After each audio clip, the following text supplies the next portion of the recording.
Welcome to today's Explainer. I am absolutely thrilled to step into the role of your professor today for what we can basically think of as an introductory theology masterclass. We are zeroing in on one of the most foundational, majestic, and, honestly, most frequently used names for God in all of Scripture. Okay, let's dive straight into this. We are looking at the name Elohim. If you really want to understand the biblical worldview, how this ancient text views the entire cosmos, human dignity, and divine authority, you absolutely have to understand this name. Here is a quick look at our syllabus for today's session. We'll start with the grammar of Genesis, unpack a fascinating concept called the plural of majesty, and contrast universal sovereignty with local gods. Then we'll explore how absolute power meets a personal covenant, look at the concept of the righteous judge, and finally bring it all together with the fullness of redemption. Okay, moving right into section 1, the grammar of Genesis. To really understand this, we need to pull out the very first verse of the Bible and put it right up here on our virtual whiteboard as our primary case study. Read this with me. In the beginning, God created the heavens and the earth. Now, what is absolutely fascinating here is the original Hebrew word translated as God right there in the text. That word is Elohim. Right out of the gate, literal page 1, verse 1, this is exactly how the Creator is introduced to humanity. So, what does it actually mean? Well, Elohim reveals God as the supreme creator, the sovereign ruler, the all-powerful judge, and the majestic authority over all creation. So this isn't just some generic title, right? It is a profoundly deep description of identity. And the ancient authors really wanted to make sure we got the point, because this majestic name appears more than 2,500 times throughout the Old Testament. That is huge. But here is where we hit a massive grammatical mystery. I want to pose a little Socratic question to the class here. If you actually look at the ancient Hebrew of Genesis 1:1, you find a glaring anomaly. Elohim is, grammatically speaking, a plural word, yet it takes a singular verb. The text literally reads Elohim, plural, created, singular. So why in the world does a grammatically plural word take a singular verb? It's this intellectual itch we just have to scratch. Did the author of Genesis just, fail basic grammar? Or is there something much deeper going on here? Well, that brings us to section 2, the plural of majesty. We are going to solve this grammatical mystery right now by looking under the hood at the mechanics of the ancient language itself. Let's break down the etymology step by step. First, you've got the root word El, which just simply means mighty one, strong one, or God. But notice what happens next. You add the suffix im. In Hebrew, im is grammatically plural. It's a lot like slapping an S on the end of a word in English. So if you combine El with im, it literally translates to mighty ones. Yet as we saw, the verb created in Genesis 1 is strictly singular, which shows us that Elohim refers to one God acting, not many. Okay, so the crucial takeaway here is this. It is absolutely not teaching polytheism. The answer to our little paradox is a fascinating concept called the plural of majesty. Think of it kind of like a king or a queen using the royal we, saying we are not amused instead of I am not amused. The plural form here isn't about multiplying the number of gods. It's a linguistic tool used to multiply the magnitude. It expresses infinite fullness, supremacy, majesty, and just absolute greatness. It is totally emphasizing the infinite power and glory of the Creator. And just to completely cement this monotheistic rule, we can look at Deuteronomy 6:4. Hear, O Israel, the Lord our God, the Lord is one. The biblical text consistently, and I mean emphatically, affirms that there is only one true God. The plural of majesty in Elohim elevates his supremacy. It definitely doesn't divide his identity. All right, let's pivot the lecture slightly. Section 3, universal sovereignty versus local gods.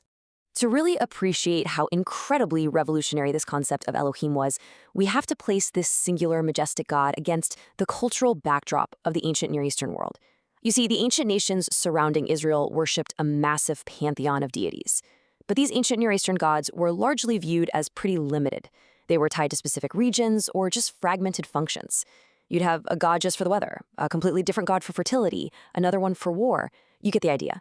But by stark contrast, the biblical worldview presents Elohim as supreme, unmatched, living, and eternal. He isn't localized at all. He governs nations, nature, history, and spiritual powers on a universal scale. And the text honestly doesn't mince words about this comparison. Psalm 96:5 declares, "All the gods of the peoples are worthless idols, but the Lord made the heavens." The biblical worldview just boldly and strictly dismissed these rival deities as powerless human inventions when compared to Elohim, the actual maker of the heavens. Which brings us to a really beautiful theological tension in section 4, absolute power, personal covenant. We've established Elohim's cosmic authority, but how does a God of such infinite majesty actually engage with humanity? Well, we constantly see these two realities balanced right side by side. On one hand, we see immense divine power, right? Speaking the universe into existence, performing mind-blowing miracles like the parting of the Red Sea, and executing massive acts of deliverance and preservation. But on the other hand, we see something incredibly intimate, a covenant relationship. This same all-powerful creator makes deeply personal promises to individuals like Noah and Abraham. He gives moral guidance and laws to Israel. He deeply desires mercy, fellowship, and intimacy with humanity. This balancing act between sheer transcendence and deep personal intimacy is the very core of the biblical understanding of God. And we see this personal investment most clearly in Genesis 1:27. So God created man in his own image. Think about the staggering implications of that statement for you and me. Because Elohim is the personal creator of every single human life. Being made in his image isn't just some biological fact in this worldview. It's a profound spiritual endowment. It means you possess unique dignity, inherent value, and a real purpose to know and worship him. And of course, it also carries immense moral responsibility. That moral responsibility naturally leads us right into section 5, the righteous judge. We're shifting our focus now to the moral authority that stems directly from being the supreme and holy creator. In Genesis 18:25, Abraham asks this brilliant rhetorical question that establishes a fundamental biblical truth. He asks, "Shall not the judge of all the earth do what is just?" Because Elohim is the sovereign creator, he is inherently the ultimate moral authority. A holy and just God literally must deal justly with sin and evil.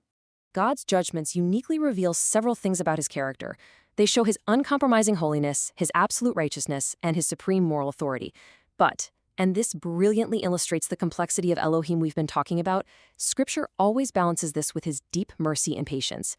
Even when judging evil, Elohim is always seen providing humanity a path to redemption. The judgment is never just the end of the story. It's always a step toward restoration. And that perfectly sets up our final section for today's class, Section 6. The fullness of redemption. We are going to see exactly where those plural hints of divine fullness found in the name Elohim ultimately point in the grand biblical narrative. Let's connect the Old Testament creator to the New Testament. In Colossians 1:16, speaking of Jesus Christ, the text says, "By him all things were created." The New Testament takes the very divine qualities and creative works of Elohim and attributes them directly to Christ, identifying him as fully sharing in the divine nature and being actively present in creation itself. So, from a Christian biblical perspective, that plural of majesty we discussed earlier, that im in Elohim, is viewed as a profound foreshadowing. It's this incredible hint at the divine fullness, the triune nature of God that is fully revealed in the New Testament. Jesus Christ displays the full glory, power, and character of Elohim. He acts not only as the active agent of creation, but as the loving Redeemer who literally stepped into history to save humanity from separation. Which brings us to the end of our explainer today. And as your professor, I want to leave you with a provocative question to chew on. Do you live in a universe governed by blind chance, or one governed and sustained by a personal, sovereign Elohim? The biblical message reminds us that the universe absolutely isn't an accident.